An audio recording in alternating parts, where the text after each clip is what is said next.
શહેરના ઉધના વિસ્તારમાં વાહન પાર્ક કરવા જેવી સામાન્ય બાબતે લુખ્ખાએ એક વેપારીને ચપ્પુના ધડાધડ 10 ઘા ઝીકીને હત્યા નિપજાવતા ચકચાર મચી છે. હત્યાનો આ હચમચાવતો બનાવ નજીકમાં લાગેલા સીસીટીવીમાં કેદ થયો હતો. આરોપી માત્ર 10 સેકન્ડમાં વેપારીને ચપ્પુના 10 ઘા મારતો નજરે પડ્યો હતો. લોકોએ હિંમત કરીને આરોપીને લોહી નીતરતા ચપ્પુ સાથે ઝડપી પાડીને પોલીસને હવાલે કર્યો હતો. પોલીસે આરોપીને ઝડપીને વધુ તપાસ હાથ ધરી છે. આરોપી સામે ભૂતકાળમાં 1થી વધુ ગુનાઓ નોંધાયેલા હોવાનું પ્રાથમિક તપાસમાં સામે આવ્યું છે. સુરત શહેરમાં ઉધના વિસ્તારમાં બાઇક પાર્ક કરવા મુદ્દે થયેલા વિવાદ હત્યા સુધી પહોંચ્યો હતો. આરોપી નીરજ ગુનાહિત ઇતિહાસ ધરાવે છે. ચોરી, મારામારી, લૂંટ સહિત 8 જેટલા ગુના તેની ઉપર નોંધાઈ ચૂક્યા છે. એટલું જ નહીં, પોલીસે તેની ઉપર પાસાની કાર્યવાહી પણ કરી છે. તેમ છતાં ઉધના વિસ્તારમાંથી પોતાની પાસે ચપ્પુ લઈને બેફામ ફરતો હતો. નજીવી બાબતે નીરજે વેપારી સુભાષને એક બાદ એક માત્ર 10 સેકન્ડમાં 10 જેટલા ચપ્પુના ઘા ઝીક્યા હતા.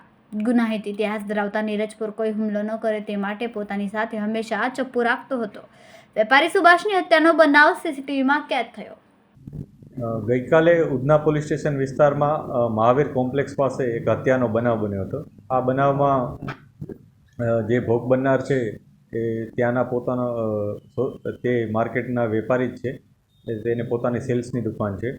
એ ત્યારે પોતે બાઇક લઈને જ્યારે પોતાના કોમ્પ્લેક્સમાં આવે છે ત્યારે જે આરોપી છે એના સાથે એની કોઈક પાર્કિંગ બાબતે બોલાચાલી થાય છે. અને આ બોલાચાલી દરમિયાન જે આરોપી છે એ ભોગ બનનારને પોતાના પાસે રહેલું ચપ્પુ એ એક ઘા મારી અને એમને ઊંડો ઘા પહોંચાડે છે. અને એ ઊંડા ઘાને કારણે ભોગ બનનારનું મૃત્યુ થાય છે. પોલીસે આરોપી જેનું નામ નીરજ ગંગાસાગર કરીને છે એની ધરપકડ કરી છે.